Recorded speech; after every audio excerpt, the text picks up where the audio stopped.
Hello friends, आज का video होने वाला है कोरिलेशन के ऊपर। जो कोरिलेशन हमारा टॉपिक है, ये 11th के जितने भी स्टूडेंट होंगे या फिर कॉमर्स के स्टूडेंट्स होंगे, उन सभी के लिए बहुत यूज़फुल है। और इसके अलावा जितने भी टीचिंग एग्जाम्स होते हैं, मे बी ये सारी एग्जाम्स में पूछा जाता है और सबसे ज़्यादा तो ये नेट के एग्जाम में पूछा जाता है। ठीक है, तो देखते हैं कोरिलेशन होता क्या है। कोरिलेशन का मतलब होता है जब रिलेशन बिटवीन टू वेरिएबल्स, जब हम वेरिएबल्स की बात करते हैं, जब टू वेरिएबल्स के बीच में कोई रिलेशन होता है तो उसी को कोरिलेशन बोलते हैं। दो वेरिएबल्स के बीच में कोई रिलेशन संबंध होता है। जैसे एग्जांपल मैं आपको दे सकती हूँ, two variables means plant and water. Two variables हैं, दोनों वेरिएबल्स के बीच में एक रिलेशन है। पानी और वाटर, पानी और प्लांट का एक रिलेशन होता है। सन और प्लांट का एग्जांपल ले सकते हैं, सन और प्लांट का भी एक रिलेशन होता है। हमारा अगर हम ह्यूमंस की बात करें, ह्यूमंस एंड फूड, फूड और ह्यूमंस का एक रिलेशन होता है बीच में। तो ये होता है टू वेरिएबल्स के बीच में जब कोई रिलेशन होता है उसको कोरिलेशन बोलते हैं। ये जो कोरिलेशन होता है थ्री टाइप का होता है: पॉजिटिव कोरिलेशन, नेगेटिव और जीरो कोरिलेशन। ठीक है, पॉजिटिव में क्या होता है कि जब हमारा एक वेरिएबल का रिलेशन दूसरे वेरिएबल के साथ पॉजिटिव होता है। ठीक है, पॉजिटिवली अफेक्ट करते हैं दोनों वेरिएबल्स एक दूसरे को, उसे बोलते हैं पॉजिटिव कोरिलेशन। फॉर एग्जांपल, अगर हम अपनी टीचिंग की बात करते हैं, अपने एजुकेशन के वे में से लेते हैं, तो अगर हमारा कोई एक सब्जेक्ट हमारे दूसरे सब्जेक्ट में हमारी हेल्प करता है तो वो पॉजिटिव कोरिलेशन है। फॉर एग्जांपल, अगर हम लोग ड्राइंग करते हैं तो हमारी ड्राइंग जो होती है वो हमें साइंस में, या फिर हमारी मैथ्स जो होती है वो हमें अदर सब्जेक्ट में हेल्प करती है, तो वो एक पॉजिटिव कोरिलेशन है।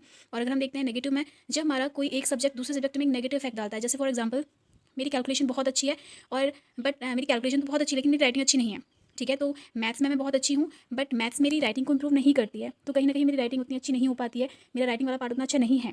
या फिर अगर मैं बोलूँ कि मेरी ड्राइंग बहुत अच्छी है बट मैं कैलकुलेशन में वीक हूँ, मैं कैलकुलेशन तो नहीं कर पाती, सिर्फ ड्रॉ अच्छा करती हूँ, तो जरूरी नहीं है कि मेरी ड्राइंग अगर अच्छी है तो वो मेरे मैथ्स में भी एक पॉजिटिव रिलेशन, एक पॉजिटिव कोरिलेशन बनाएगी। ठीक है, मेरी ड्राइंग से मेरी मैथ्स की कैलकुलेशन सही नहीं हो सकती है, तो वो एक नेगेटिव कोरिलेशन है। और जीरो कोरिलेशन का मतलब होता है जहाँ पे कोई रिलेशन होता ही नहीं है। ठीक है, फॉर एग्जाम्पल, हमारा किसी चीज़ में, जैसे अगर हम लोग, मैंने आपको एग्जाम्पल दिए हुए हैं, जैसे टी और इंटेलिजेंस लेवल के बीच में कोई रिलेशन नहीं है। पॉजिटिव का मतलब होता है दोनों एक डायरेक्शन में जाते हैं। For example, price and supply, अगर हम बिजनेस कॉन्टेक्स्ट में बात करते हैं, अगर हमारा किसी कमोडिटी का, किसी भी चीज़ का प्राइस बढ़ता है तो उसकी सप्लाई भी बढ़ा देते हैं। कोई प्रोड्यूसर है, अगर वो कोई चीज़ प्रोड्यूस करता है, कोई चीज़ बनाता है, फॉर एग्जाम्पल मेरी मोमोज़ की शॉप है। ठीक है, अब अगर अचानक से मुझे पता चला कि मार्केट में मोमोज़ का प्राइस बढ़ गया है, ठीक है, तो मैं उसकी सप्लाई बढ़ा दूंगी। प्राइस बढ़ने पे सप्लाई बढ़ जाती है, क्योंकि उससे जो भी हमारा प्रोड्यूसर होता है उसको फायदा हो रहा होता है, तो वो सप्लाई ऑब्वियस से बढ़ा देता है।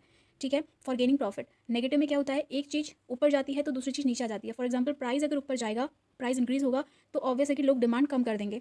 अगर कोई चीज़ बहुत महंगी हो जाएगी, उसका प्राइस बढ़ जाएगा, तो हम उसे लेना कम कर देते हैं, तो डिमांड उसकी खुद ही कम हो जाती है। तो यहाँ पे नेगेटिव रिलेशन होता है। और zero correlation means, for example, T और इंटेलिजेंस के बीच में कोई भी रिलेशन नहीं है। अगर आप चाय पीते हैं तो इससे कोई भी, आप ये प्रूफ नहीं कर सकते कि चाय पीने से इंटेलिजेंस लेवल बढ़ता है या फिर कम होता है, तो यहाँ पे कोई भी ऐसा रिलेशन नहीं है। तो यही था, कोरिलेशन थ्री टाइप का होता है। आई होप आपको समझ में आया होगा। Thanks for watching.